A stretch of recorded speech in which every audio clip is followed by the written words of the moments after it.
Hey, hey, hey. Welcome in. Welcome in. Oh, thank you. Yes, rapper she is. Welcome in. Welcome in. To be honest, this was an impromptu live. My last few have been impromptu, and it has to do more with the fact that I see something and then I'm like, oh my gosh, I need to talk about this. Like it's driving me nuts. And today that was Bonnie's video that kind of triggered everything. So we will watch it.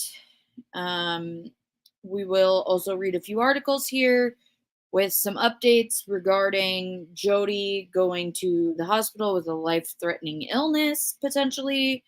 We also have Kevin, Ruby's husband, speaking out. And then, like I said, Bonnie also speaking out. So, um, hey, Mo. Welcome in, everyone. Come on in. What day is it? Wednesday? Yes, happy Wednesday.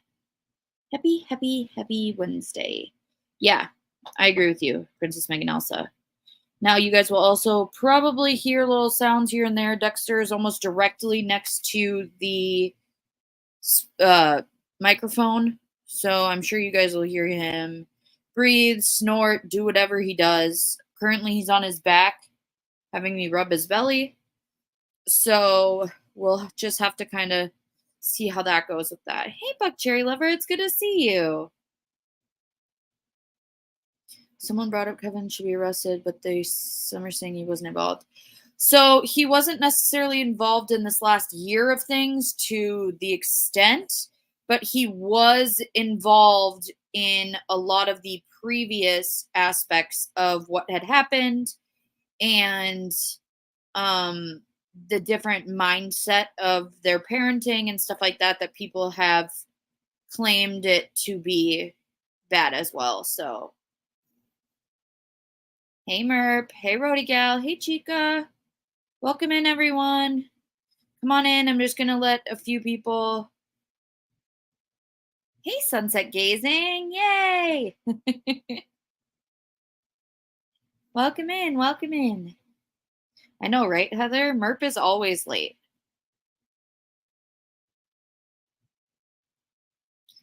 Dexter's currently biting my hand. I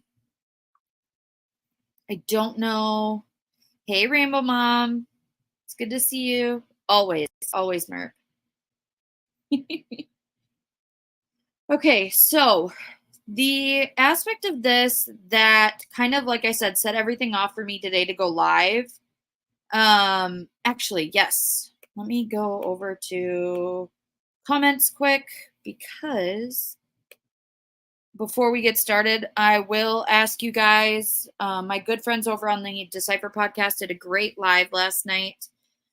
We got to hear the wonderful, fabulous Will Be, and it was all about Rachel Morin. It was making sure that we are keeping Rachel Morin's name in the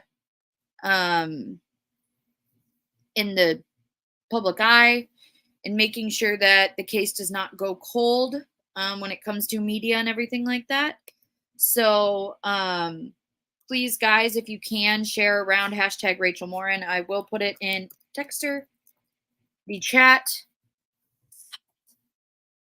And please share it around on all your different social medias. Thank you, Wilby, for putting that in there. Dexter, would you chill out? Of course, now he decides he needs to do flips on my bed. McKenna, Bonnie is Ruby's younger sister. Ruby's the oldest, I believe, so. But we will go over that. Hey, Mish. Dang it, Mish, I never messaged you back. I will, I promise. Hey, sexy wild thing, Carol freaking Claus. Welcome in, welcome in.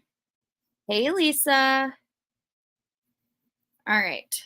So I wanna say that I wanna end off with us watching Bonnie's video, just because. Hang on, guys. Let me let Dexter out of the room. I have the door shut because I'm doing laundry. Go Um, I'm gonna end up ending with Bonnie's video just because, if I'm being honest, I don't know how I feel about it. Um, I will say that she mentions in the video, which I will show you guys, we will watch the video. But she does mention that the judge has asked that her and her family not speak about the situation, the kids, and kind of everything in that aspect of things. Hey, Ashley, welcome in. Hey, hippie chick, welcome in. And a lot of people are saying that that's the reason why the video was the way that it was. Um, yes. Yep, Bonnie is Ruby's sister. He's only 6, Heather. He's not an old man yet. But I will say, you're still, when you're listening to it, the vibes that I get is, this happened to me. This happened to us. This happened to, what this has done to me, what this has done to us. It's never a, what the kids have gone through and everything like that. She does address how people were saying that she had been staying silent during this time for the last 3 years, and how a lot of people were not vibing with that, in just the aspect of, like, when there's kids that are being treated like this, you don't stay silent regardless of your role or whatever it may be. So that's kind of the gist that I got off of it. But then if there is some type of thing where she's not allowed to even speak about the kids or that, I will say she does call out Kevin, for it being Kevin's responsibility to be checking on the children and um, everything along those lines. And yep, exactly, Mo, exactly. Um, for it being his responsibility to be checking on the kids after he left the home. And she claims he did not do that. She claims she has no idea what he was doing for the last year since he had left. And you could tell that she holds animosity towards him. And she also goes on to speak about her husband, Joel, and kind of how this has affected him. And I'm not exactly sure why. But yeah, we'll end up getting into that. But before we do, I do have 2 articles that I want to read to you guys and then kind of have a conversation about. Just because I haven't really updated a ton on the happenings since the last live that I did regarding Ruby Franke and Jodi Hildebrandt. There has been a handful of you know, things going on. Really, Dex? Dexter opened the door. So there's that. I did see the video, Ashley. We're actually going to be reading an article about it. Just because I don't want to play too many other people's videos. I just think I will link it for you guys down below so that you guys can go watch it on your own. But I don't want to make the stream just me playing someone else's videos, because then that's not a Mallory stream or a malicious intent stream. That's someone else's stream. So I'd rather just kind of read through what they were saying about it, and then we can all talk about it. So, Dexter, come here. Come here. All right. So, we have this a Rolling Stone article, and this says, Ruby Franke moved to medical block. Jodi Hildebrandt experiences life-threatening health issue in jail. So, I know that this is somewhat older news just because this literally came out, what, Monday, potentially? Dexter, stop. Oh my gosh. But we'll read through this, and I want to hear what your guys' thoughts are. So it says, the condition of the 2 Utah YouTubers who are charged with 6 counts of CA remains unclear. Yeah, right, Mo? Hey, Fissel. Once again, here's a nice photo of them.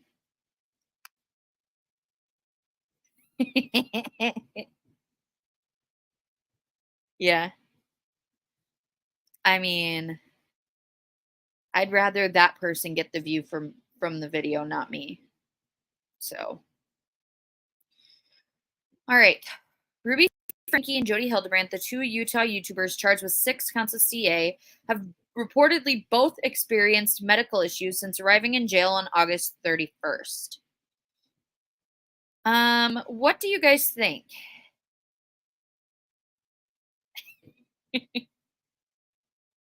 What do you guys think? Do you think that the odds are in their favor of them both experiencing medical issues at the exact same time? Or do you think it's convenient? So I'm not exactly sure how I feel about it quite yet. According to People, Franke was moved to a medical observation block on Friday, though details of her condition or why she needed medical care are unknown. Public jail records reviewed by Rolling Stone show that she has since been moved back into a regular holding cell, which I believe that was towards the very beginning. Right, Rody Gal? Karma. Sorry, Mish. Start working. Keep working. Yeah. Hey, Jordan Rao, welcome in. Thank you for stopping by. Yeah, I do wonder though, because I knew Ruby was, I believe, put on S Watch as soon as she went into jail. Now I don't know if that has been confirmed. I just heard it a few different places. Um, self-harm, stuff like that. Hey MK, welcome in. And just kind of going through the motions of her realizing, like, dude, you're screwed and everything. And I'm wondering if that is what they're considering as Ruby's medical issue, like in that sense of it actually being the medical issue of being on S Watch when she first went in, because I do know that she was originally in one block, was moved to the medical block, and then eventually moved back. So according to this, that would be kind of what it sounds like.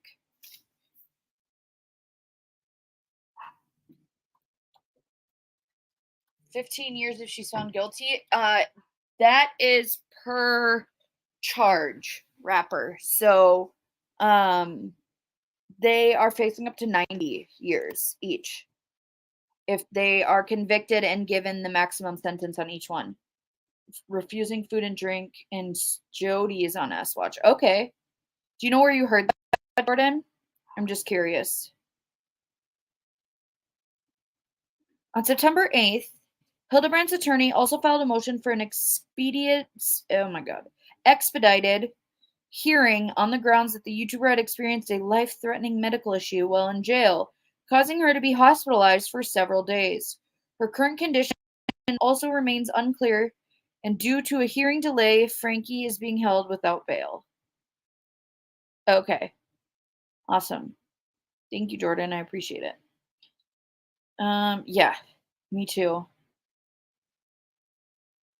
How long in prison? Yeah, 15 per charge, which is good, I think. I think it's like, shoot, what was it? A minimum of, I don't know. So, but if it said a life-threatening medical issue, do you guys think that Jodi potentially attempted and was taken to the hospital? Or because she was hospitalized for several days? So what's going to cause the difference between being held at the jail under an S watch versus being taken to the hospital? Wouldn't that mean that she would have potentially had to have tried something and failed, and then they had to bring her to the hospital? Yeah, it's crazy, rapper. Yeah, will be. I'd be good for that too. Are never getting out and they know it. I know, I agree with you. I will say, Jordan, it does make me a little bit nervous just based on the history of certain establishments trying to interfere to be able to get stuff done, to get things either pushed under the rug or stuff like that. Now, do I think that this is something as a whole? No. Um, but it does make me nervous because I have heard that there are rumblings about whether or not people are going to try and reach out to try and make a difference. Okay. Mish says you can be put on a 72-hour hold for verbalizing intent, the hospitalization. So can that still be considered then, even if nothing physically happened, but it was just saying, verbalizing it, that would be considered a life-threatening medical issue? I mean, I guess technically yes, but I don't know. They made it sound like she had to be brought back. You know what I mean? Like that she was so close to death. Ruby's kids can also sue her in court. Allegations against Russell. Yeah. We went over those on the last live that we did, Jordan, was Ruby's allegations against one of the children essaying their younger siblings, their neighborhood kids, their cousins.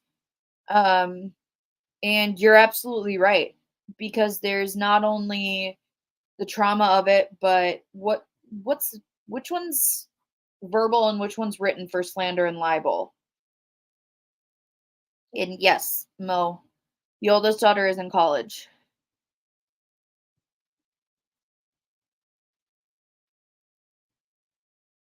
Yeah, right, will be. All right. Rolling Stone was not able to reach Franke or Hildebrandt for comment. Well, no shit, they're in jail. But that's beside the point. The news comes alongside intense scrutiny of the two women's case following their public arrest.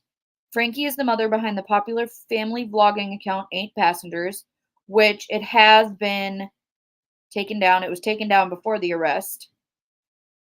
And I believe YouTube has come out and uh, said that they took it down, that Ruby did not take it down, they took it down. Prior to the channel's deletion in early 2023, Franke was well known for her controversial parenting techniques, which advocated for strict leadership to her 2.3 million subscribers. Many of her videos focused on discipline and often received pushback from her audience for overly harsh punishments for minor infractions, like withholding lunch, removing bedroom doors, and threatening to throw away toys and clothes with sentimental value. Now, we also have to remember she also took Christmas away from her two youngest kids. She also took away her oldest son's second oldest child's bed and bedroom for 7 months and then sent him to a wilderness camp due to his behavior. So unfortunately, I think we go back to the situation where she withheld the lunch from Eve. That's when her 6-year-old daughter forgot to pack her lunch. The school called to have her bring up a lunch, and she said, nope, she is in charge of bringing her own lunch. And if she didn't, then she's just going to have to go hungry. And maybe next time she won't forget it when she realizes how hard it is to not eat lunch. Libel is written, slander is verbal. Okay, thank you. Which technically, though, wouldn't it be both sunset gazing because it's being written into the court record? Technically. Hey, crazy mama, welcome in. It's good to see you. During an initial court hearing on Friday, the public Zoom link was overwhelmed by interested viewers. Local news station KSL TV reports that as many as 1,200 people logged in, so many that the judge had a hard time entering the virtual room. Oh, man.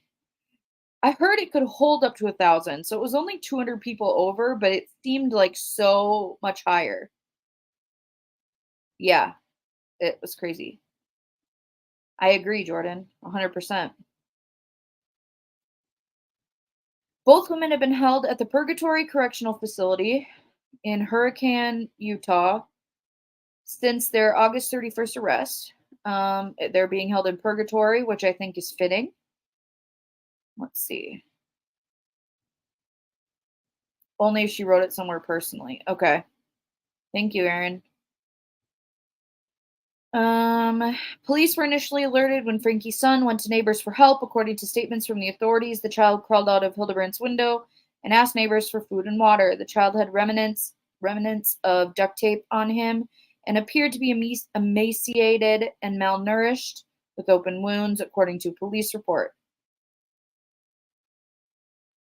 Yeah, I'm trying to just refer to them as the kids. I will state their names. I try not to show their pictures. Sometimes it happens.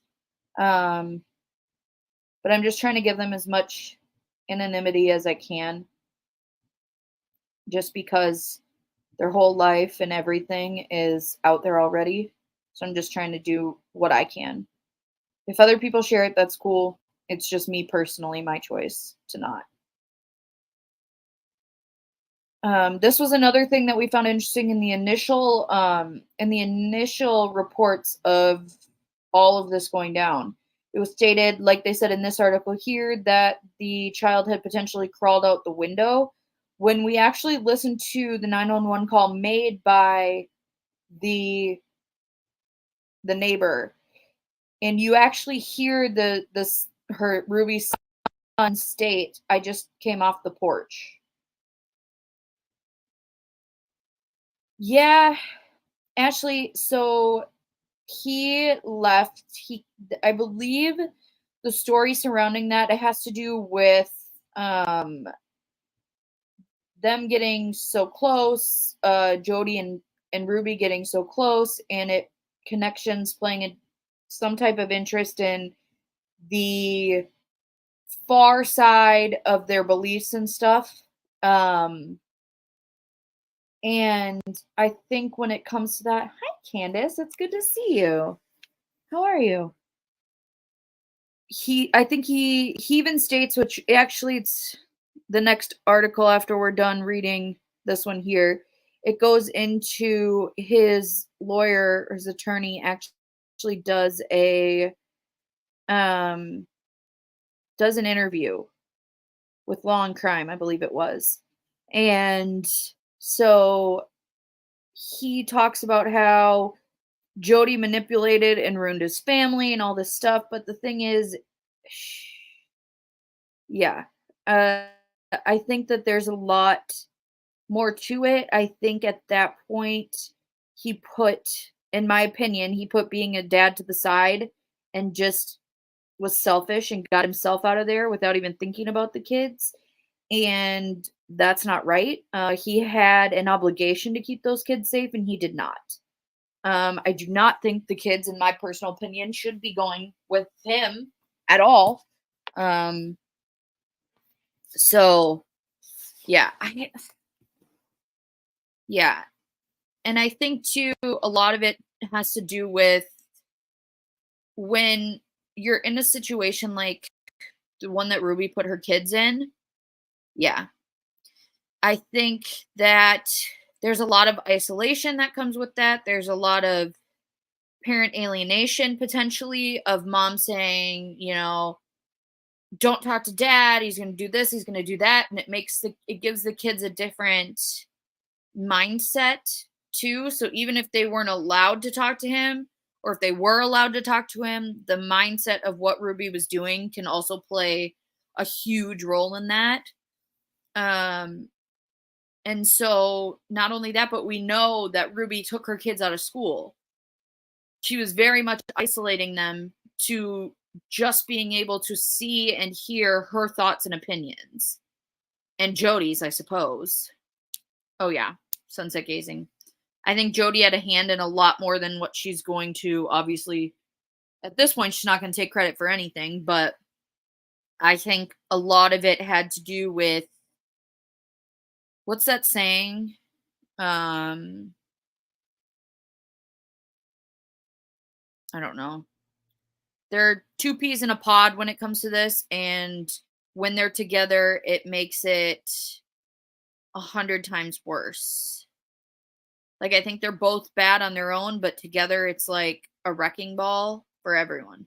Give me a hint. Sorry.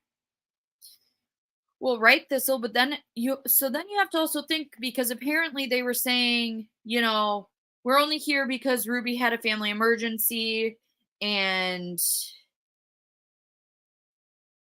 I don't think so. And that she was potentially just watching them while Ruby had to go out of town like last minute. So then it's like, were they living at the house? Were they always living at Jodi's? I would love to know the inside details regarding um like their actual living situation and stuff like that because I believe their houses were quite far apart from each other. Like the actual Frankie home to Jodi's home. Yeah. Ashley, there's actually an interview that was done by her niece, I believe, and her niece has done multiple interviews now. There was a longer one and then there's been a handful of shorter ones regarding what Jodi has personally done to her, what she's experienced, what she's felt, and they are really important. I'll make sure to post them in the description after the video, but it's crazy to me. So let's finish off this article and then we'll go read what Kevin has to say. Kevin, through his attorney, has to say. I'm rolling my eyes as I say that, by the way. So it says, in the weeks since their arrest, Frankie's own family members have spoken out against her. Well, I guess. Frankie's sisters, Ellie Meekum, Julie DeRue, and Bonnie Helene, who are also family content creators, called the YouTubers' arrest something that needed to happen. Ruby was arrested, which needed to happen.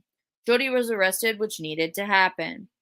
The three women said in a statement. The kids are now safe, which is the number one priority. Frankie's eldest daughter, Sherry, posted on her Instagram story that justice was being served.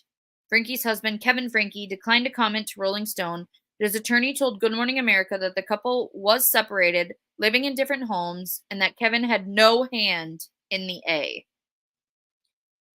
If the two women are found guilty, they could face up to 15 years in prison and a $10,000 fine. This is 15 years per thing. So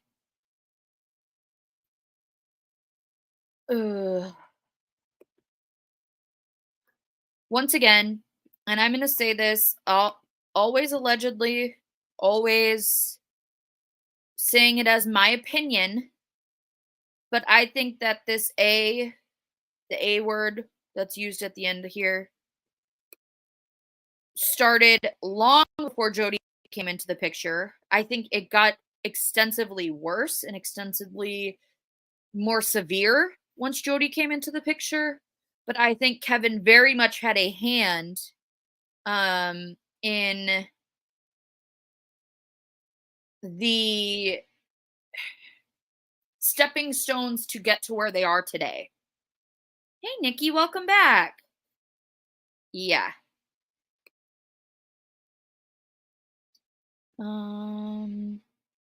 PB&J says, I saw a video posted today by one of her sisters. Yes, we will actually be watching that once I finish reading a second article that I have that is regarding, here we go. Ruby's husband, Kevin, going into everything. Let's see. Mine did too. It paused for a second. Lawyer, did a live about the niece interview yesterday. Oh, okay. Love the lawyer, Very intelligent and very fun to look at. I'll tell you that. He obviously failed his children. She is the poster mom for the type of person who would put obstacles between dad and kids. Yeah, and I think the thing is too is I don't think he was actually giving her a fight. You know what I mean? In the aspect of like, I don't think he was even being like, if you don't let me see the kids, I'm going to take you to court or I'm going to fight for them. I think he was just like, eventually it'll work itself out, which is just crazy. Hey, Nora's grandma, welcome in. It's good to see you. I miss you. I would say that is quite accurate, Jordan. In my opinion, I also believe that he is a wet noodle. We also like to use the term douche canoe, which I also think he is, so. But, okay, so let's start reading the next article. So this one has a little bit more new information. This was only posted about 8 hours ago. There is a video, which once again, I will post it in the description down below after I am done with the live here. But there's a video by Law and Crime where Kevin Franke, which is the children's father and Ruby's estranged husband, is his attorney is speaking and speaking words to him and so on and so forth for him.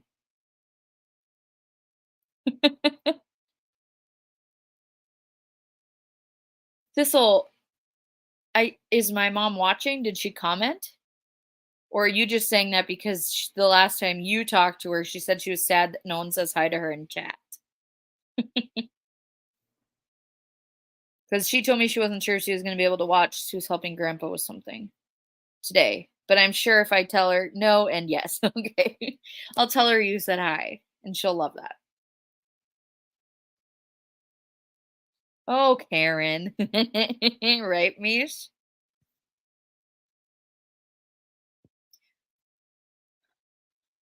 Yep. PB&J, the PB&J said I would fight from hell to eternity for my little humans. I know parental alienation happens, but I would go down swinging. And that's what's so crazy to me too is I personally don't have kids, but when it comes to the kids in my life, which obviously you know is my best friend, Abby's boys, Colton, Everett, and Bo, it's the same type of thing. I wouldn't even take a second thought to fighting for everything for them, and I didn't even birth them. So it's crazy to me. And that's the thing too, is it's just for kids in general. I mean, the other day I had to get a neighbor kid off the bus and I was ready to throw down if there were going to be issues having to help him get off the bus and different things like that. And yeah, right, Nora's grandma. But just a lot of other things. Yeah. But that's just it. It's like, well, yeah. Depends, Mo. Depends on the day. No, but yes, all kids. Exactly, Rainbow Mom. Exactly. Hey, Mary Jane Doe, welcome in. And I think that's why, even for me, not having physical kids of my own, it's still so crazy to me that someone who could have literally birthed all these children, all what, 6 of these children, is able to do something like this. Hey, Language of Horses, welcome in. Thanks for being here. Yeah, right, Ashley? Yeah, crazy mama. And that's why, I think when it comes to YouTube and true crime, YouTube in general, a lot of the times as well, is you'll see a lot of true crime YouTubers, true crime live streamers always talking about the cases involving children, especially the ones where it is, the caretakers involved in children's cases. And I think that's because a lot of us do feel like that these kids need a voice. And it's the worst possible thing that a person could do is to harm a child. But it's just, ugh. Let me just check in to make sure everyone's doing good. Okay. All right, let's see what Kevin, through his attorney, has to say. Nikki, I read somewhere today that I believe. Oh, no, it's actually in Bonnie's video when we watch it later. She says that they also cut off his parents. So she goes on to talk about how it was 3 years ago that Ruby and Kevin cut off their whole family. And it was also a little bit after that time that they ended up cutting off Kevin's family as well. And according to Bonnie, which, like I said, we will be watching it as time goes on, but according to Bonnie, she does state that her mother, so Bonnie's mom, Ruby's mom, the kid's grandmother, she potentially had a heart attack after all this, went into some type of kidney or liver failure. I don't know exactly. We'll listen to it in the video. All due to the stress of this, which once again, like I get it. I get how stressful these situations are and how much this can affect a family. But once again, it's changing the storyline to being about them versus being about the victims in this case. And I just I don't know. It's like I feel the empathy for it, but I mean, you said it, Nikki, not me. But that's kind of my thing. It's like I get it, but at the same time, this isn't about you.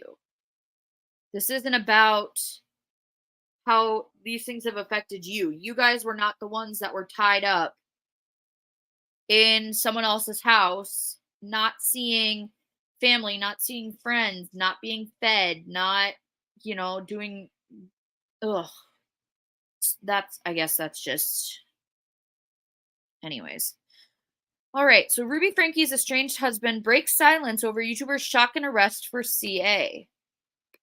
Attorney for good dad, in parentheses, air quotes, Kevin Franke says he was completely shocked by the allegations against his wife. Oh, bullshit. Sorry, I had a cough. Let's see. So, yeah. Right, exactly. Right, Heather. The estranged husband of Ruby Franke has broken his silence over his wife's arrest, saying that her co-defendant and fellow YouTuber, Jodi Hildebrandt, manipulated him and destroyed his family. Yeah, MK. And the thing to MK about it, MK said it's like the harming and unaliving of children has ramped up tremendously lately. It actually kind of scares me to think back to wonder if this is always how many times it's happened, but just now it's more vocalized and more people are being held accountable for it. And I don't know. Like, it's almost scary to think that this could have been happening for so long and it's just now that people are starting to be held accountable, and that's scary to think about. I don't know, Thistle. I mean, it's a good question, but I mean, I'm the type of person where I'm like, you either have it in you to be able to, hurt children, hurt animals, take someone's life, or you don't. And that there are potentials for things that could push you towards that, but if you don't have it in you, don't have it in you. You know what I mean? That's just me personally, though. You guys can think whatever you want. That's cool with me. I don't care. But um yeah. All right. So here we go again. Jodi Hildebrandt manipulated and destroyed Kevin's family, according to Kevin's lawyer. Kevin Franke, who shares 6 children with Miss Franke, started a YouTube channel with Miss Franke in 2015, documenting the everyday lives of their family, showcasing their strict parenting techniques and punishments, which garnered a lot of criticism online. I'd say, in my opinion, it was much more than strict parenting techniques and punishments. I do believe what they were doing was CA. Just obviously what she was doing after he left was to a much more significant extent. But yeah. My school placed me in IEP class when I was 5. Spell class I was converted in a timeout room and I was locked in it for almost, oh my gosh. That's terrible. And that does nothing for you. Like, that's not gonna teach you anything. Ever. Yeah, guys, please hit the thumbs up if you guys are liking the channel, enjoying the content. Please do. It helps us get the algorithm out to be able to share this video and all the information with others. Yeah, Heather. But you have to think of what they showed on YouTube was vile. And then you also have to think about the stuff that they would not put on YouTube. So it's crazy. Yeah, you're right, Nikki.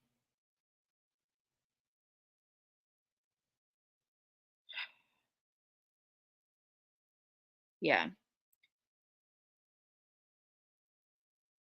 Exactly, Mary Jane Doe. And that's kind of what I'm going towards is like the things that they already had put out on YouTube were horrendous. So imagine what they didn't show. And then also remember that Kevin was there for all of that. So it's not like one day she just woke up and she was like this, you know? Um, Nikki, I want to say they probably did. But I also know that there are numerous people who downloaded the entirety of the Eight Passengers and the Connections channels and were able to send that off to Sherry, the eldest of Ruby's children, so she could share that with those investigating. Yeah, Mary Jane Doe, I agree with you. I do. I believe he was complicit, and I believe he should also be charged. I don't know exactly to the same extent because I don't know if they are going to end up, because as of right now, I believe that they're only being charged with what's happening that day. Ooh, Nikki, that's a good point. The unedited files that she kept on a hard drive that she didn't post. Ooh, I didn't even think of that. That's a really good point. Yep, exactly, PB&J. They were not good parents before Jodi. Jodi just intensified Ruby's. She like fed into the fire within Ruby, which is disgusting. Jodi was the major downfall. Yeah.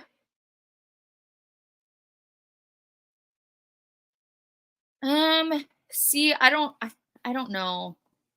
I don't know, Heather. I think obviously the extent of this physical side of things probably took a huge turn when Jodi came into the picture and Kevin left. But I think there was a lot of other things that Kevin was involved in, allegedly, in my opinion. You know. Yeah, me too, Jordan. I agree. You just sit on the floor and picture picture. Ugh, terrible. That's horrible. All right. Um,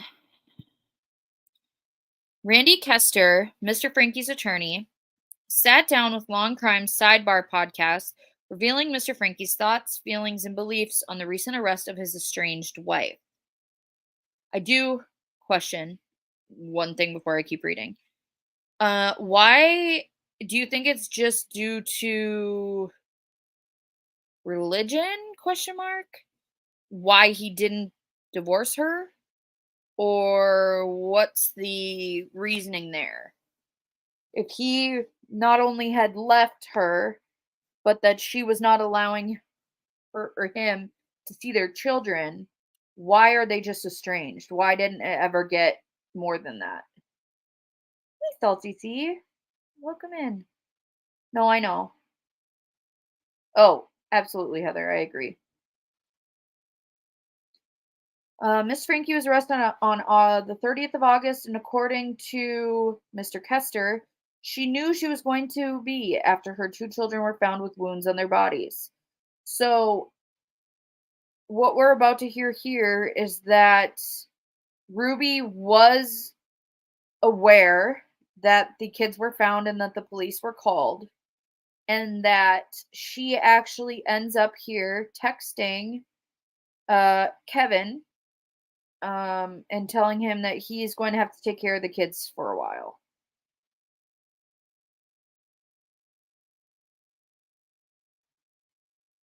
Yeah. Mr. Franke allegedly got a text from his wife that there was an emergency, but responded that he was working. So she says, "Hey, there's an emergency." He says, "Sorry, I'm working," which I don't think is necessarily good in his favor, especially because you have 6 kids together. So, regardless, shouldn't you at least be like, "Hey, what's the emergency? What's it about?"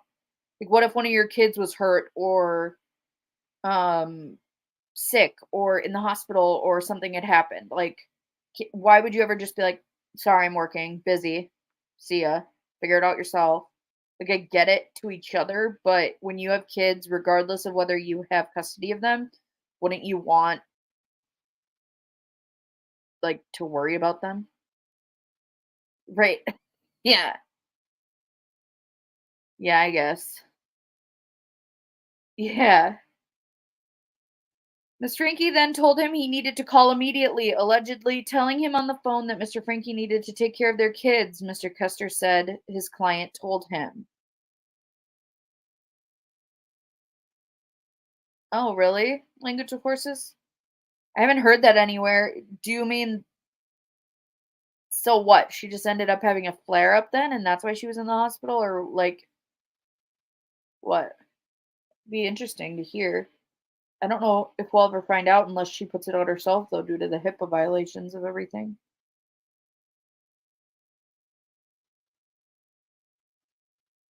No, you're good, Aaron. I didn't see anything. Maybe PB&J. That's a good point. I'll look into it, language of horses. Thank you. Yeah. I was like, yeah, Nora's grandma, good thinking. Then you retracted it. Is that really Jordan? Huh. I don't know. Yeah. Nikki, that's a good point. Nikki said, I'm surprised Jodi didn't take away Ruby's phone. Me too, actually. But I wonder if Jodi had that feeling that she had her wrapped around her finger so she didn't have to worry about it. Mr. Custer told Long Crime that Mr. Frankie said he didn't know his wife and kids had moved to Ivins, Utah, as at that point he was separated from his wife for 13 months and had no contact with his children during that time. Trying to stay on topic and not say or do anything that's going to get me in trouble with YouTube. Um, but these comments in themselves prove that Kevin should not get the kids. He is not a father and does not deserve to even try to mend those relationships. Nope. Nope, nope, nope. Um, but it is interesting here that he states that they had moved to Ivan's, which means potentially that they were actually living at Jodi's house. Um, so Nikki, there was the incident um with, what was it? Low by Flo Rida, of Ruby crying in the car because her kids were watching other kids do TikTok dances to that song. And I believe it was very soon after that that she ended up taking the kids out of school and homeschooling them. Homeschooling in air quotes once again. Um, yeah, that's true. Yes, he is. Miss Frankie allegedly told her husband that they both needed to work on their marriage, but that it would be better if he moved out and did not communicate with the children. Um, and apparently he just went with that because that makes sense. But if he had to move out, then who's living at the house? Were her older kids just living at the house? Like their house? Because if you remember, it was only the 2 younger kids that were over at Jodi's. There was still a 14 and a 15-year-old that were found in another house that were taken into to custody. Okay. Thank you, Megcat. I appreciate that. Thank you.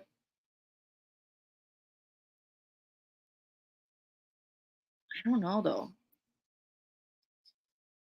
But that's my point is were the older two potentially living on their own? Yes. So there's 6 kids total. Sherry was in college. Um and Chad was 18 and he was actually living with Kevin somewhere else. So Kevin had moved in with Chad. Um hey Teresa. And so I don't know. But then there's a the the youngest had turned 10 actually, what was it, September 1st, so like a or the 31st, either a day or two after the arrest, was when the youngest had turned 10. And then the one that crawled out was, my gosh, my mind is all over the place, 12. And then there was a 14 and a 15.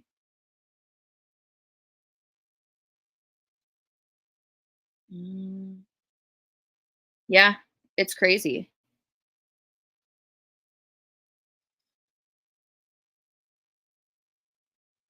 Okay. The attorney relayed that his client said the dynamic of his and his wife's marriage completely changed when Miss Franke became business partners with Jodi Hildebrandt. The two women made videos on Connections Classroom, a therapy company providing relationship and parenting advice. Now, I mean, I'm not going to say it, but it's being said about why the dynamic between Kevin and Ruby may have changed. But like I said, I'm not going to say it, but it's definitely out there.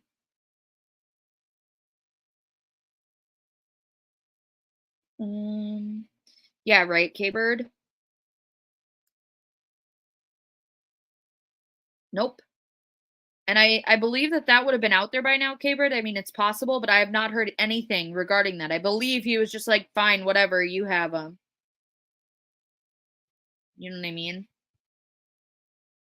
Which is exactly why he doesn't deserve them.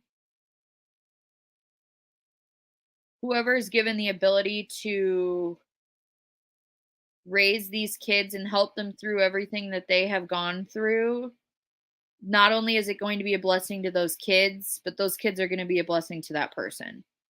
These kids are worthy of being loved and taken care of. Yep, 100% K-Bird. Like I said, I think there was a lot of business going on between the two of them, if you know what I'm saying. Yeah. Hey, Tomboy Charm, it's good to see you.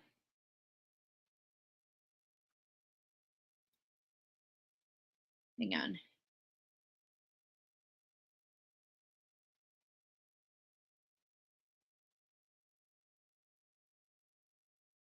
Mm, sorry, guys. Roll the beautiful bean footage. Hey, Richie.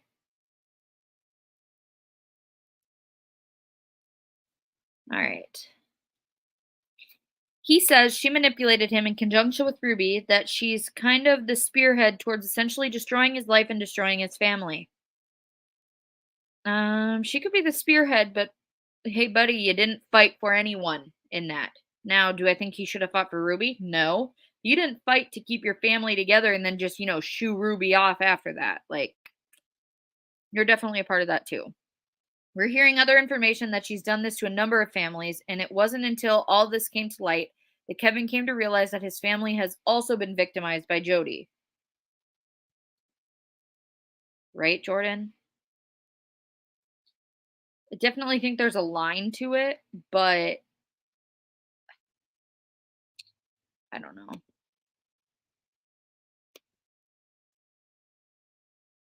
And the fact that they had to be arrested for him to realize that his family had also been victimized is nuts to me. Yeah, right, Nikki? But no, I promise we're just business partners. I promise. Mr. Kester said to Law and Crime that Mr. Franke had nothing to do with nor knew about the CA that was impacting his children's lives. Once again, oh no, I have to cough. Bullshit. Emotionally, she was controlling him. Kevin never had any reason to believe that his children were being A-worded. And if he had even one inkling that his kids were being A-worded and that the separation wasn't for any other purpose than to figure out a way between him and Ruby to reunite their family, he would have been down there in 2 seconds, Mr. Kester said. Unbelievable. Hey, Rock54, welcome in.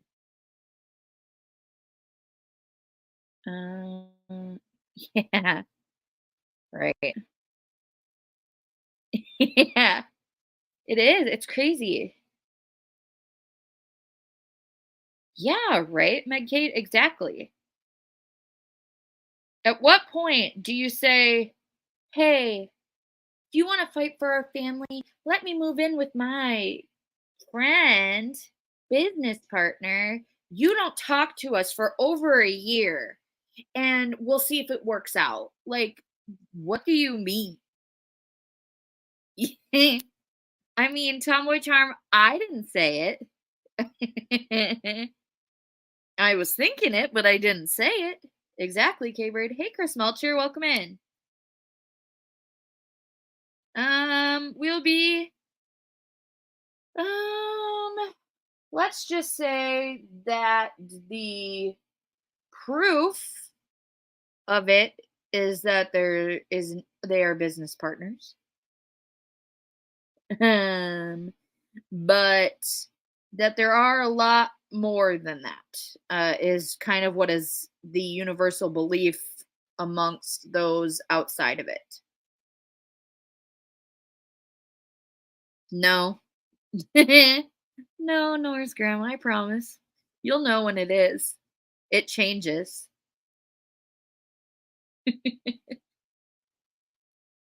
Ugh. If you read everything that's in the media, Kevin's getting raked over the coals because he deserves it. Yep.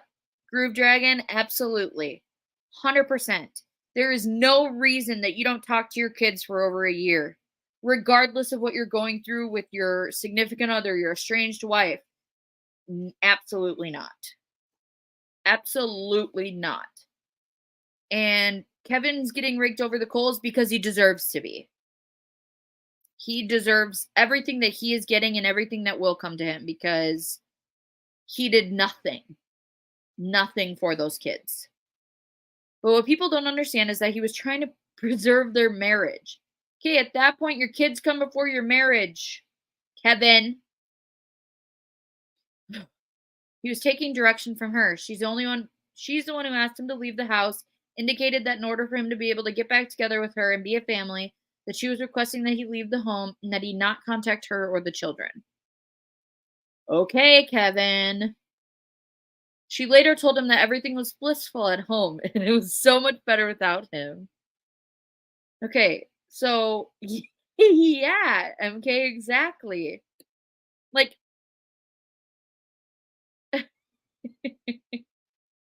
right, Heather? Like, they're not just your kids. Oh, really? Jordan?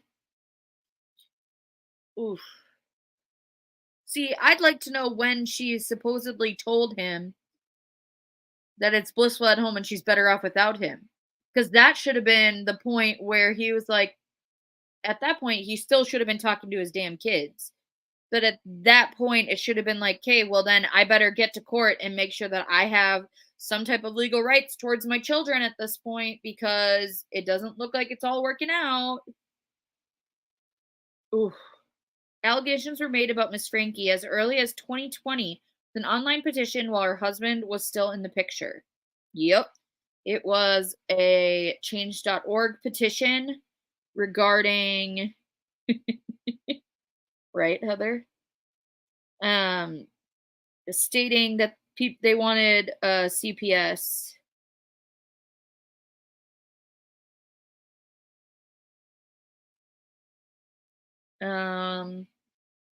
Yeah, I don't know. Why was he afraid of her? Why did he just say, "Okay, bye, I'll go get a house somewhere else"? Yep. But yeah, that online petition, I believe it had almost 20,000 signatures. Um, I even think I signed it at the time. Can't remember, but I remembered it when it was brought up again, and but I'm not quite sure. But it was to get CPS to investigate them.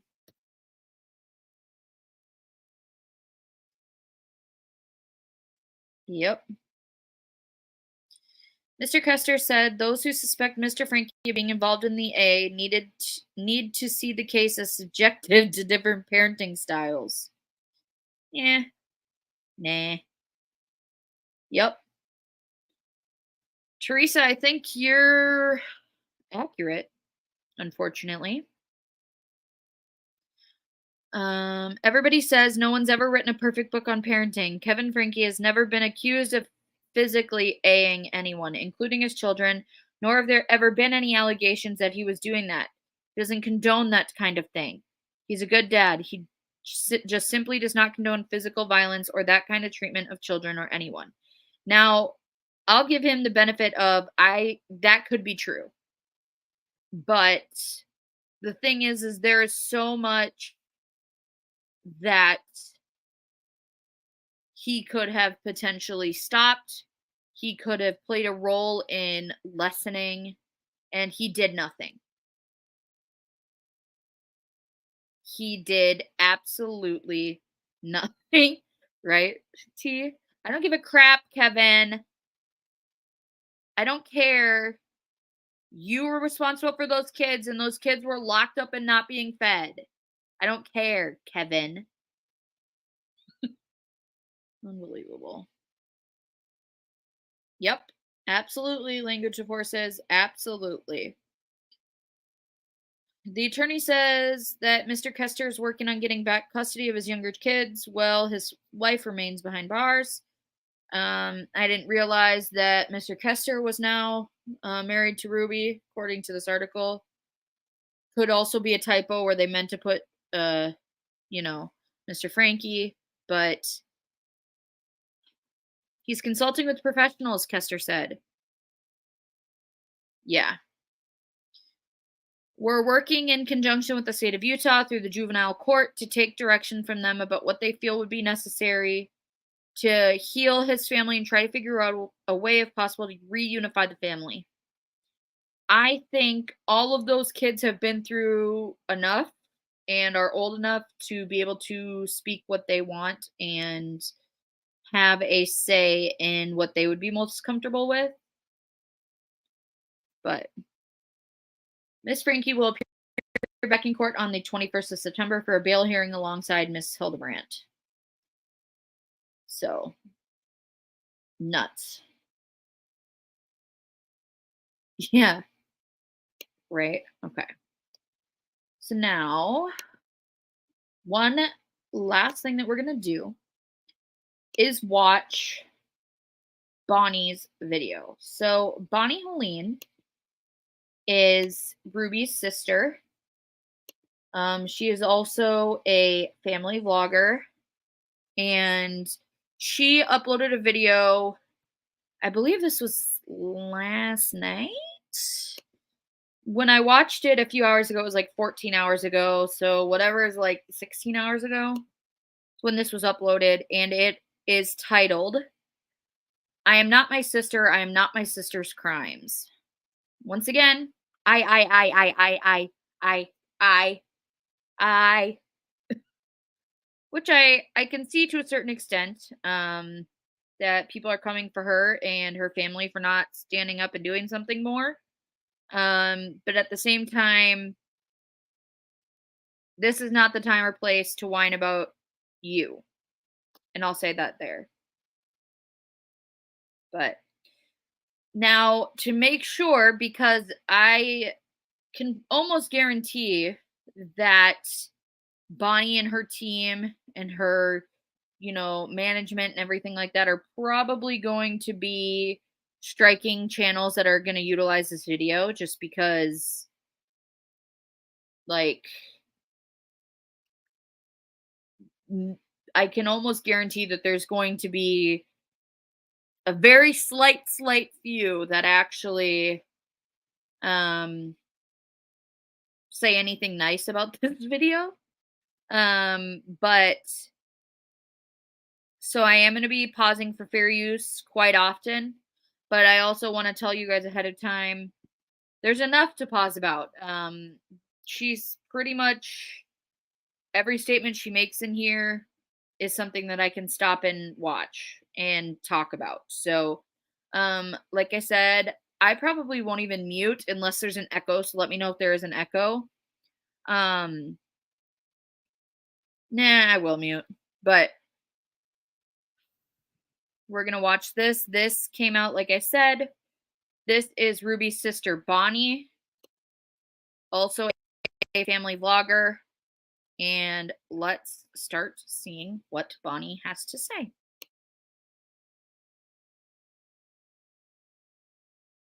Very impossible video to make.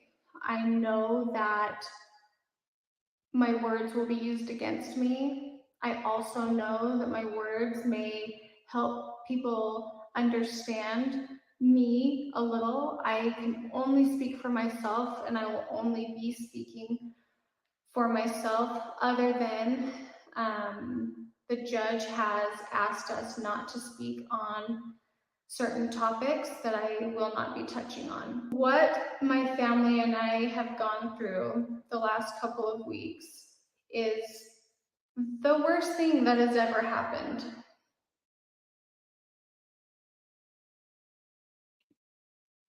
All right. So we're taking our first pause. Yeah. Right, Nikki? Right, Cray Cray? You guys will also learn that I am the master of the pause game. So just to let you know, I purposely will pause on the worst faces that you can make. But as you guys can hear here, not only does she reference this being the worst thing done to her and her family, but she states that it is the only thing that it's happened over the last few weeks. Now, what has been happening to her nieces and nephews has been going on much longer than the last few weeks. So if we're taking that into account, she's only talking about the aftermath of this, not what was actually happening. Hey, OG Fish, welcome in.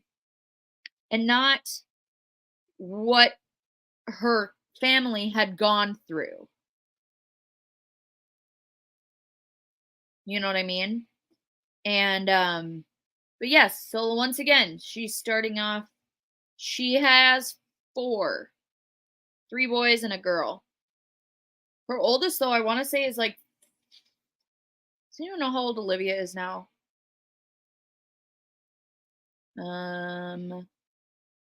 She's got to be between 14 and 16 is her oldest daughter. So 14, okay.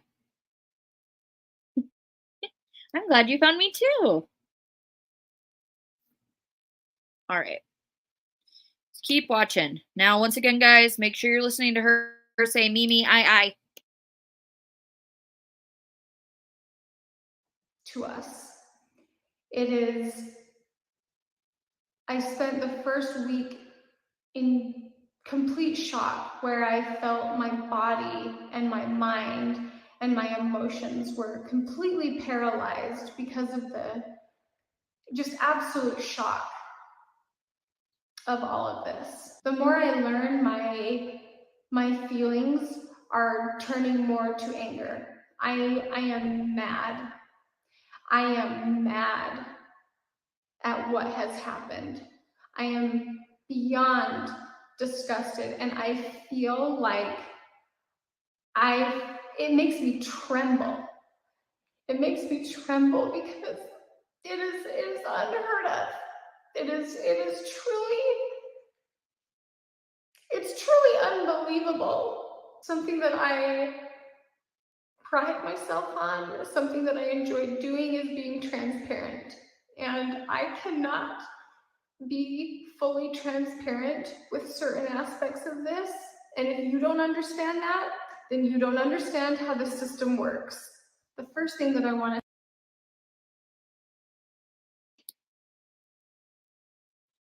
Okay. Great, great. Right. Oh man. Do you guys think her tears are real? Or do you think okay, I'll say this. Um,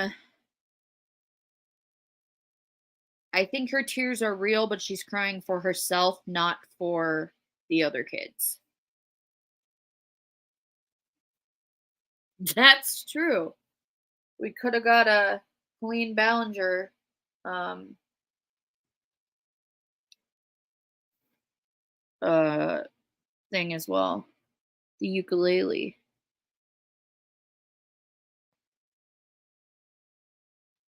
Alligator tears, MK? Okay. Yeah. See, and I'd say though is when when you're dealing with someone that has a narcissistic personality, um they have the ability to cry and feel, but a lot of the times it's going to be for her, even though she's trying to make it seem like it's about the other ones, like the actual victims of the case, but they're tears because of what it's putting her through, not from what everyone else has gone through. Okay, let's keep watching. say is that we have kept quiet for 3 years on the topic of our sister Ruby and Jodi and Kevin and connections. That is what we have stayed quiet about. We did not know what they were doing because, like we said, we were cut off. We did not have access to anyone. My thoughts towards Ruby and Jodi and Kevin and connections is that it was all bullcrap. It was it was complete indoctrination of this thing that they created. I don't agree with how extreme they are on everything. I knew they were weird. I knew that they were off. Those are the things that we kept quiet about because what was I going to say? What was I going to do? I was not going to come out and publicly say that I don't like my sister and I don't like what she's doing and I think she's weird. That is what we kept quiet about.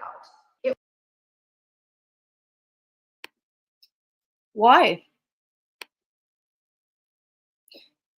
Why did you keep quiet about not agreeing with what your sister was doing? Why? To keep the backlash away? To keep your platform going? What harm would it have done to anyone to come out and publicly state that I do not agree or condone what my sister is doing? Anyone?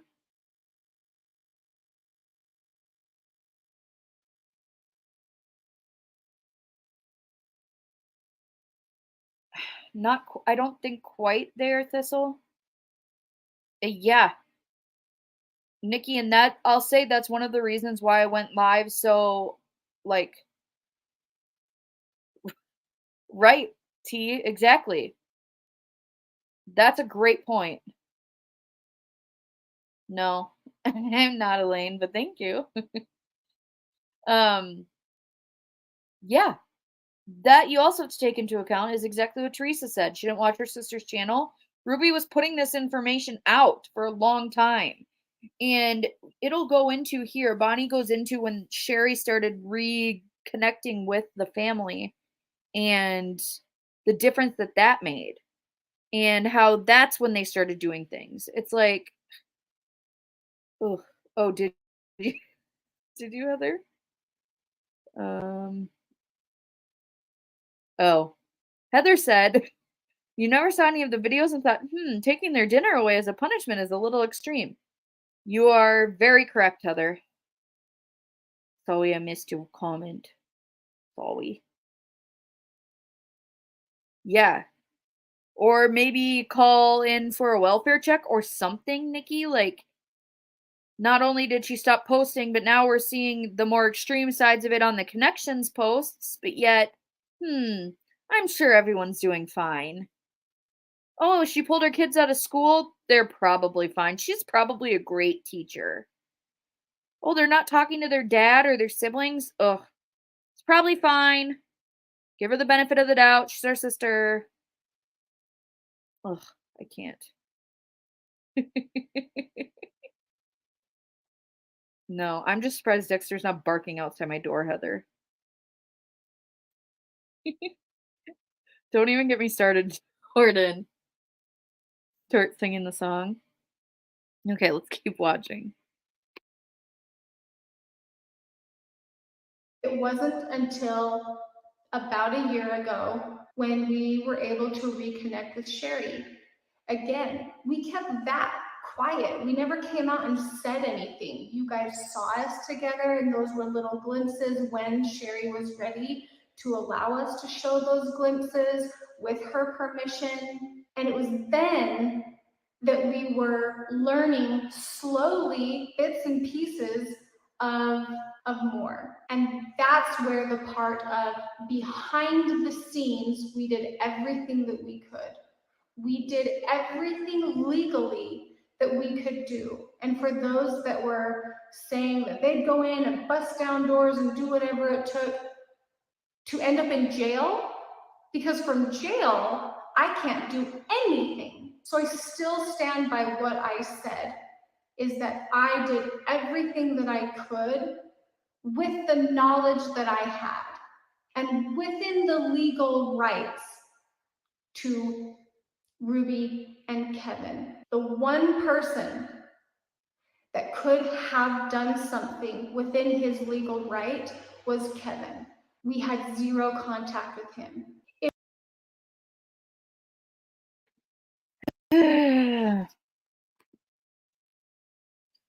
Right. And the aspect that I'm thinking about as I'm listening to Bonnie talk here is every day, give or take, for the past 3 years, that she has not seen these kids, that she has not done this and that. She's put a video up of her happy go lucky life and traveling and kids and this and that. So when you're looking at it, it doesn't look like this is something that has affected her. Now, I will say that there is a difference between what's happening in real life and what people put in a vlog, and it's always the highlight reel on the internet and everything like that. I get that. But she's not taking into account that the picture that she's putting out there for the last 3 years is that her and her family have been living this lavish, great, fun lifestyle while these kids are being locked up and not fed and saying, "Oh, well, I can't do anything from jail." Like, well, okay, I get that, but at the same time, there's why are you still like it's one of those things where I go back and forth. So it's like, then why are you posting about you guys going out for ice cream or you doing this? If you know, and even she admits here she knew more. As Sherry started telling her stuff, she knew more. So this image of her life and what everything else is what she has put out there. So the fact that other people are like, I can't believe you haven't done this. I can't believe we didn't see you do this. It's like, why were you not camped out outside CPS? You can't, I mean, if you're going somewhere public, why don't you go in there every day and make them go check on them if you're not able to see them or get a hold of them? Like, there's so much more that if you are honestly, yeah, yep, will be 100%. Yes, Groove Dragon, we were talking about the niece's interview. I'm gonna link it in the description below after I'm done with the live. The Mormon Stories podcast that interviews Jodi Hildebrandt's niece is very good. I'm not going to share it on the channel here because I think that they deserved every single view for that video. So please share it around, share it with whoever you can. And once again, I will put it in the description of the video. But hey, Crafty Chris, welcome in. It was a fantastic interview. But once again, here we go. She's going to start blaming Kevin, which I will say this aspect I agree with her. I think that she is right in blaming Kevin as much as she is, but I also think that in her eyes it's her tactic to get the eyes off of all the blame on her and her family as well. Which I get, and I do think that she's right about Kevin, but at the same time, I don't think she's blaming Kevin for the reasons that she should be blaming Kevin, if that makes sense. So let's keep watching.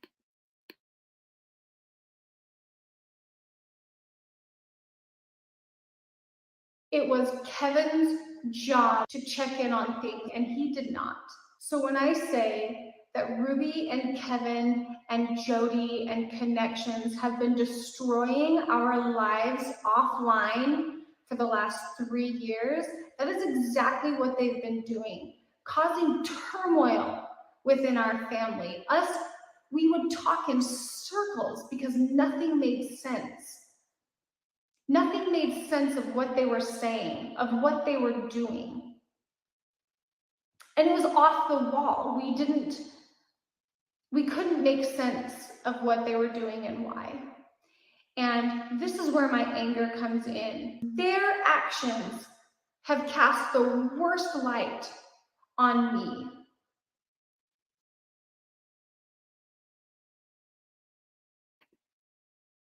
Oh no! Not us casting this bad light on you, Bonnie! Oh no! Oh my god. I can't, you guys. I can't.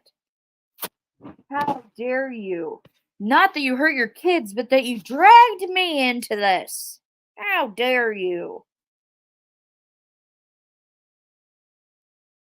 I think it goes Ruby, Bo, then Bonnie.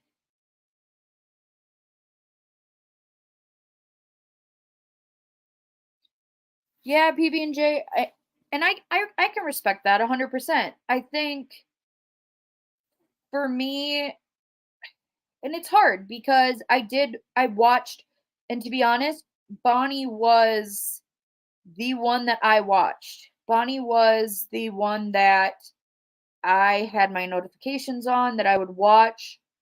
I thought she was hilarious. Loved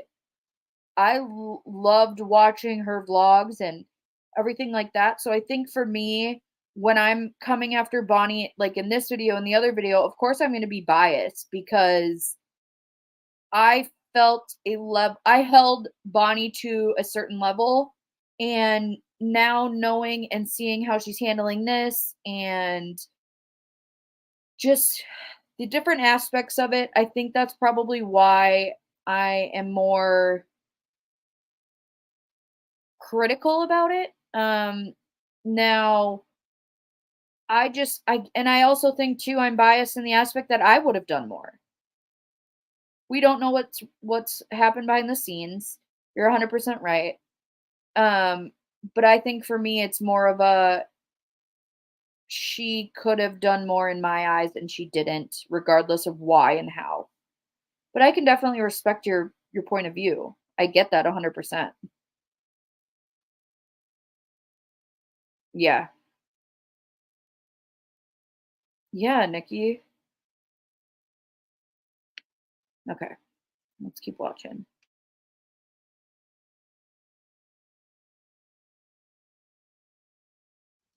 On other members of our family. And I have decided that I am no longer allowing them to have any control over what I do. I didn't post because I physically couldn't.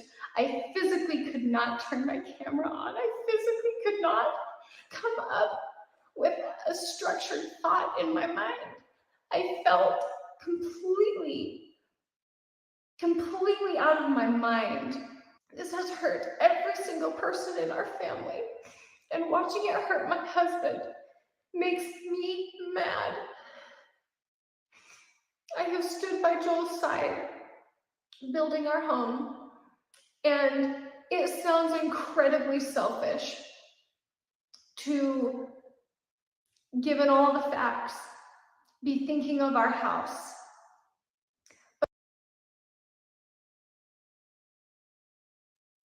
So this is the part that I think gets to me the most here in the beginning stages of this. That is, I mean, I get it. Like, so for those of you that don't know, she is married to Joel, and they bought a house and they are completely flipping the house for them to live in to make it like their dream home, and they're doing it themselves. So that is what she's talking about here. Um, but in regards to this, I don't get.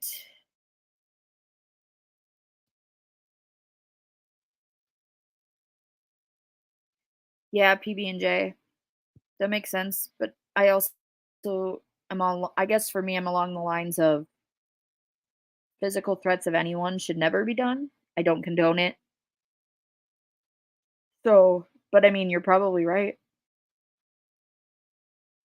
But I don't understand her mindset in this of why she's so focused on Joel and what Joel thinks. Why is she so worried about Joel being upset? Why does she state that the part of this that upsets her the most is how Joel is feeling about this? Why wouldn't it be what your nieces and nephews are going through and have gone through? Like, yeah, I don't know. It's just like, but even in this, what she's saying is that she's mad or he's mad potentially that it's her family that put them into this situation where now they can't focus on their house. Like, that doesn't even make sense to me. Like, that's an aspect of this that I was not expecting and that confused me a lot.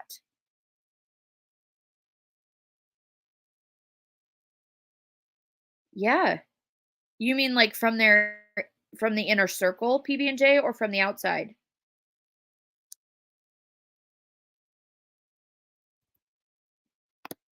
Well, right. But she also states like I feel so bad that right now with everything going on, we can't focus on our house. Like I just the priorities in this section of the video are so off.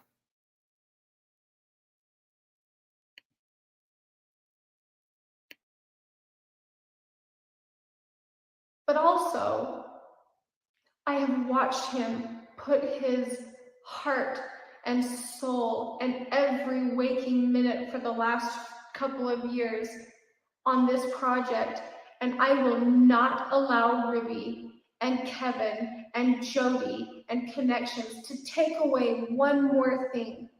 And so we wake up in the morning, we take our kids to school, and we come and we work on the house. And in the meantime and in between, we do everything that we can to be involved. But there is only so much that we're allowed to do. So you better believe that for my husband, we will push forward. We will.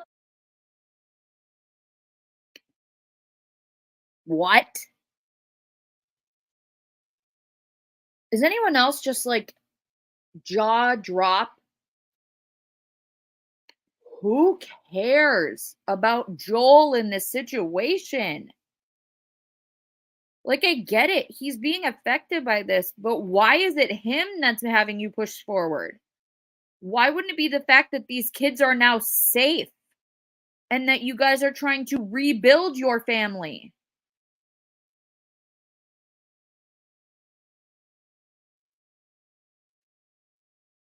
You know what I mean? Like, wouldn't that be the thing that pushes you forward?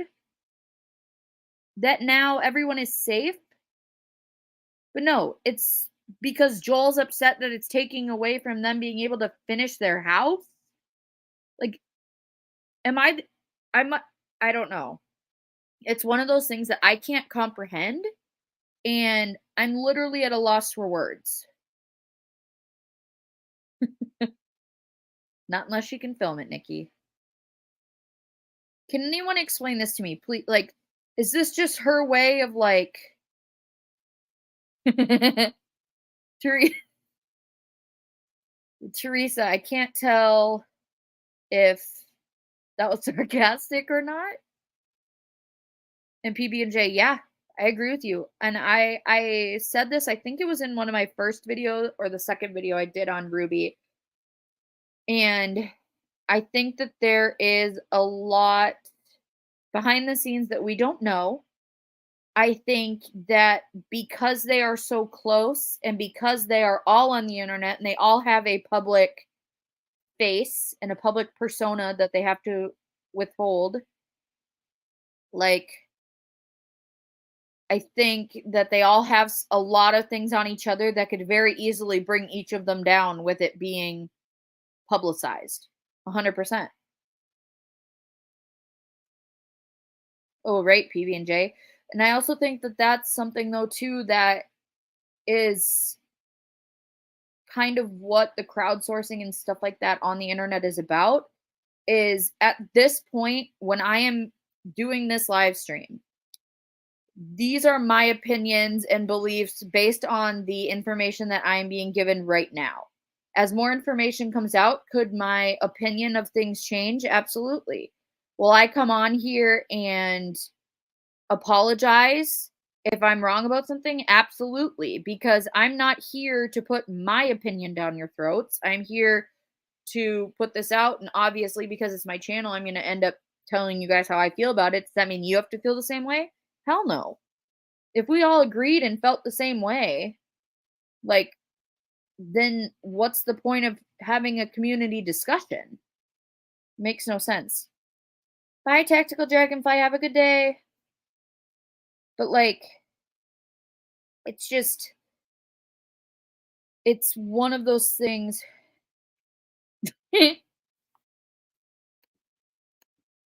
Yes. And this is also accurate. But I pay her in pictures of Dexter. So.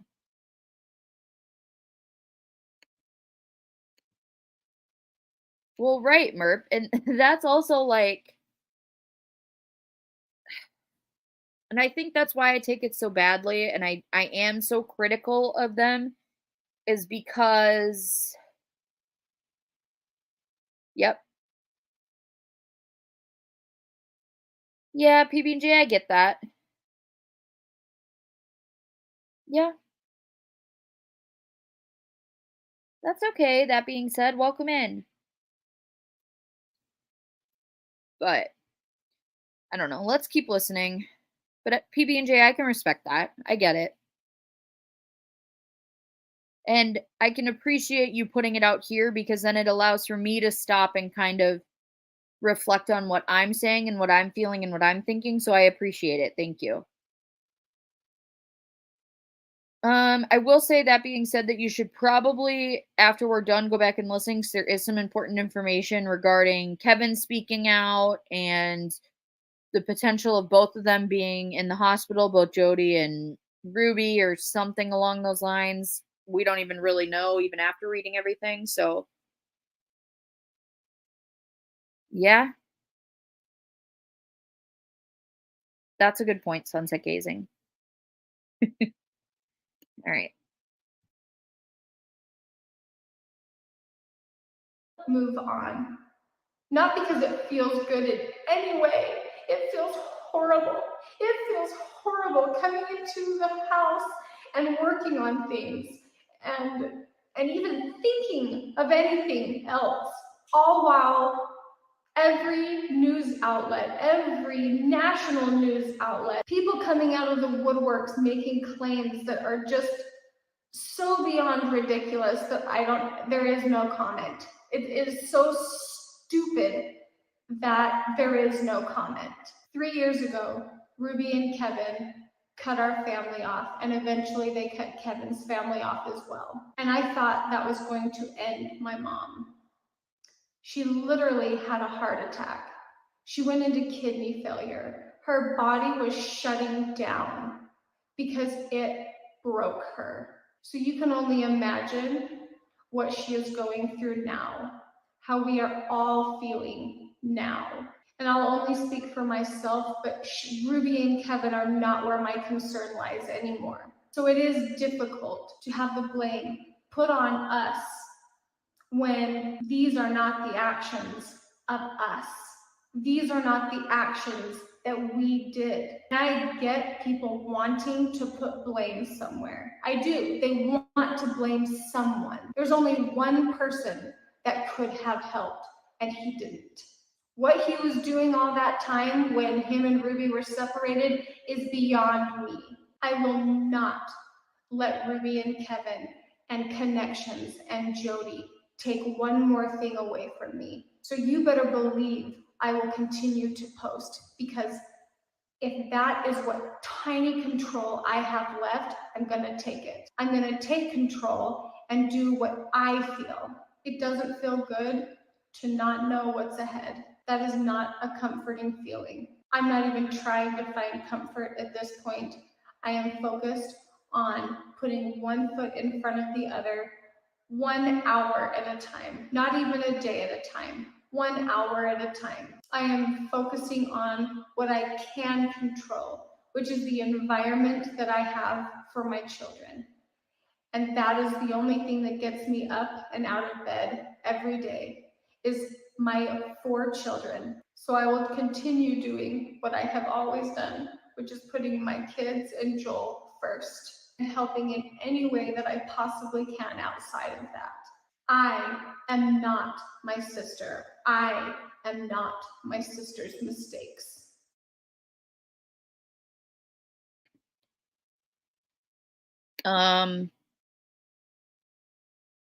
These aren't mistakes.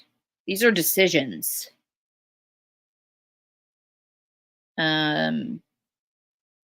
Yeah. Yeah. Yeah. Megcat, I've had to deal with a few of those, so I would agree. Right, K-Word?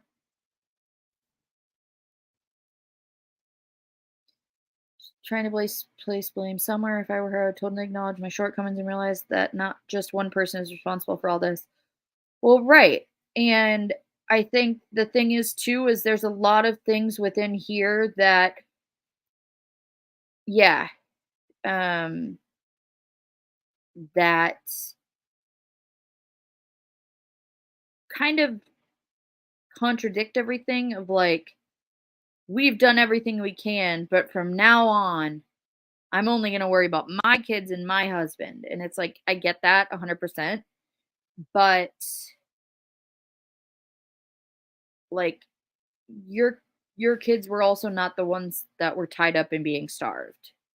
Your nieces and nephews were, but your kids weren't.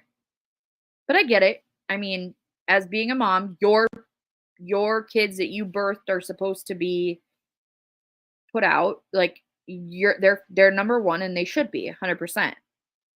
But she literally goes back and forth from saying like we cared so much, we did everything we could to I only care about my kids and my husband and finishing our house and things like that. And it's just kind of a back and forth where I do think it is accurate of her trying to place blame everywhere. I do think she's probably struggling, and I do think she's probably trying to figure out in her own head how the hell this all happened and where to go from here.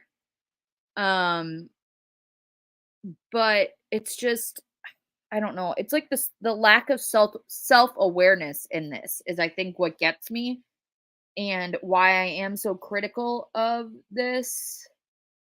video and kind of how they have all responded because they are public figures. And um n- I don't know if it was a specific gag order. She does state at the beginning of the video that the judge has asked her not to comment on the kids and asked the family not to comment on the kids in the proceedings and such. Um, which, like I had said from the very beginning, is maybe a reason why this video was so me,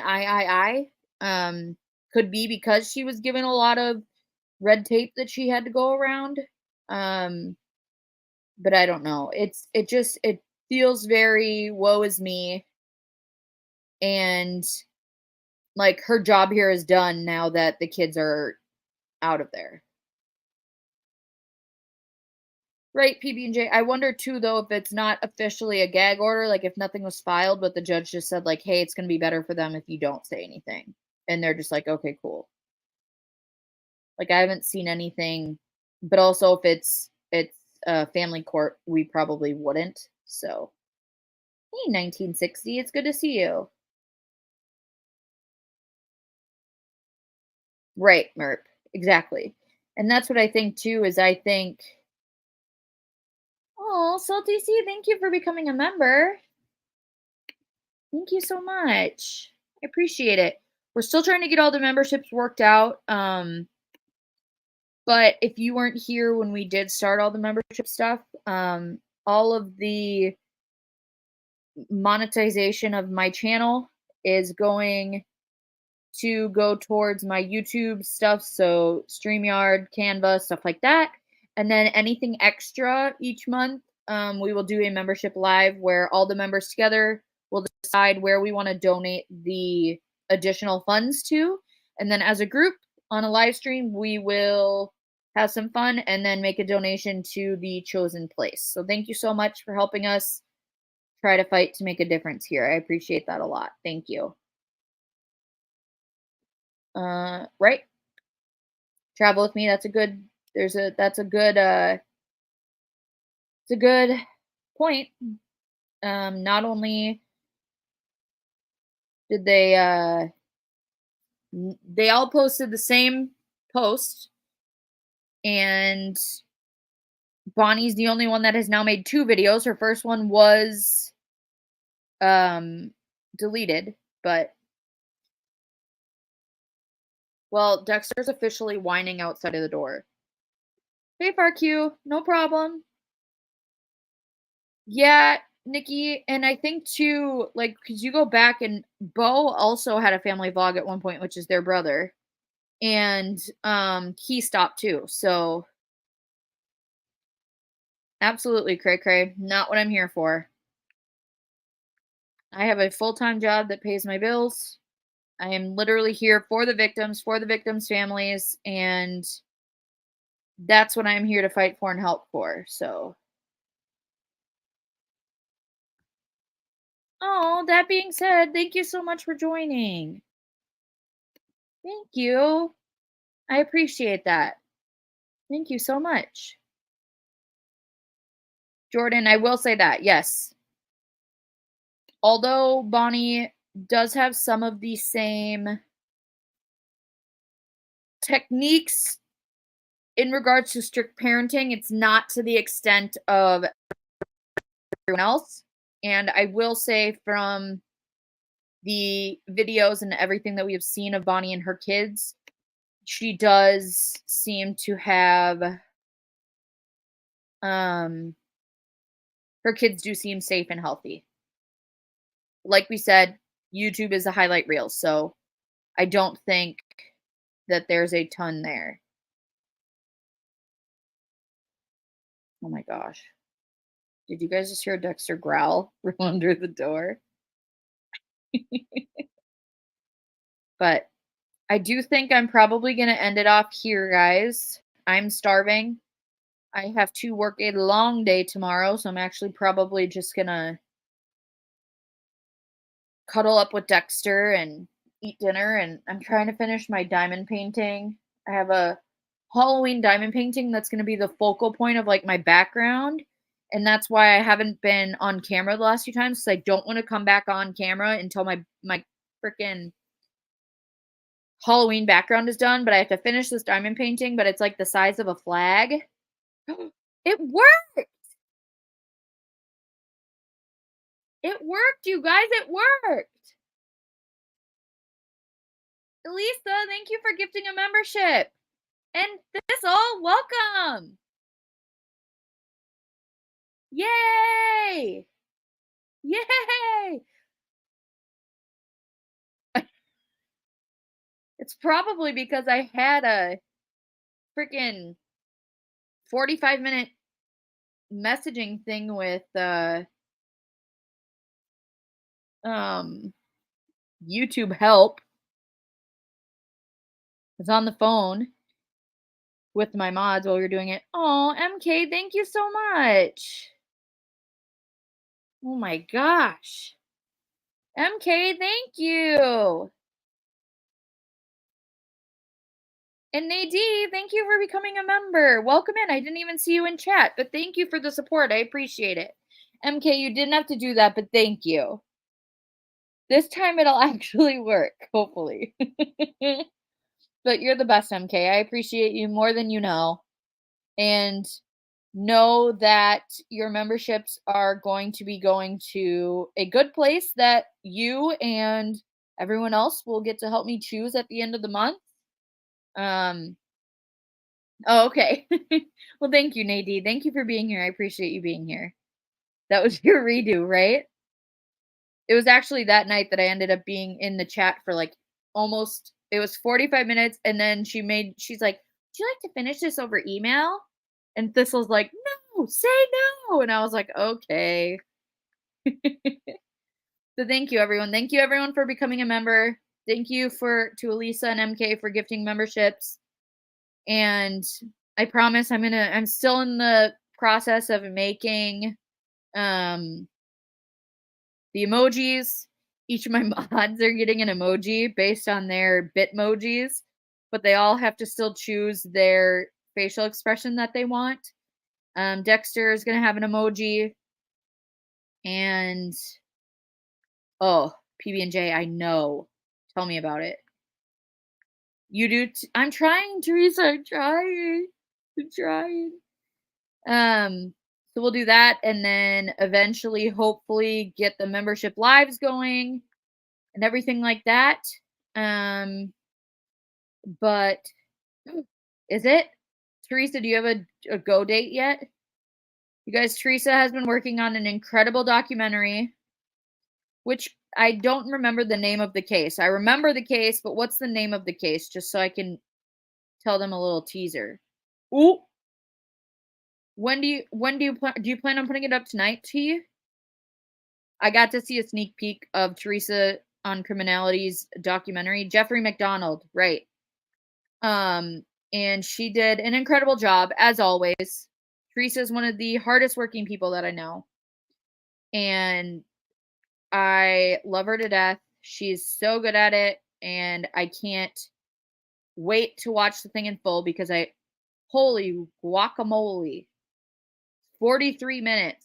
Well, at least when I'm finishing my diamond painting, I will have something to watch. Although I've been watching Expedition X on Discovery Plus, and it's so good. But yes, Teresa has the best docs. Right? Well, let me know, because as soon as you finish it, I'm going to share it out. So make sure you guys are subscribed to Criminality, to Teresa over on Criminality. One of my mods could throw it in chat. Otherwise, she is in my recommended on my channel page. Do you, Jordan? Mine's like a huge one, and it's like the size of a flag almost. Like it's like poster sized, and it's a glow in the dark witch with her hands up to the moon, and it's so cool so far. I'm over halfway done with it. So as soon as that happens and I have the ability to frame it and put it up is when my camera will come back on. So hopefully by next week I'll be done with it. But oh, love you too, 1960. Thank you for being here. Once again, guys, thanks again. I hope to see you guys all back next week. I'm still waiting on my FOIA request for the Sherry Orofino case. They have until the 22nd to send me the information. And then also next week we have court for Adam Fravel in the Madeline Kingsbury case, which you guys know is very personal to me. I do think I'm going to end up doing a live early next week, probably Monday, of just an overview of Maddie's case and just kind of literally going back to the beginning, reading through the probable cause affidavit, the information that's come out since then, and then so that way we have a better understanding of the information that we end up finding out on Friday at Adam's hearing. So I will keep you guys updated with everything as I hear it. If we see anything else, once again, guys, make sure you guys are following the Decipher podcast as well. They have been covering Rachel Morin, which is a very important case, a mom of 5 who was brutally killed on the Monpaw Trail in Bel Air, Maryland. And her killer is still out there, already linked to a separate assault, and needs to be found and caught as well and held accountable. Thank you, FARQ. Have a great day. Teresa, did you? I did too. It's up. It's up. Okay, guys, I am. Are you going to do a premiere at all, or are you just going to leave it up, T? Just curious. But I'm going to go share Teresa's video. And yes, I did see that they postponed Sincere and Classic, Orrin and Orson Welles, their adoptive parents' sentencing hearing again. Okay. I'm going to go watch it after this now. But I saw that, and I'm trying to think. I think there's a Koberger hearing. I think it was today, right? About the cameras in the courtroom. And there's a lot going on. We still have to find out if Murdoch's going to get a new trial, which will be a shit show. But hey, there's some shady stuff going on. Everyone is entitled to a fair trial. So, yeah. Alrighty, guys. Have a great rest of your day. Remember to stay kind, help others, and I will see you guys soon. Bye, guys. Have a great rest of your day. Have a great rest of your week. Be kind. Bye.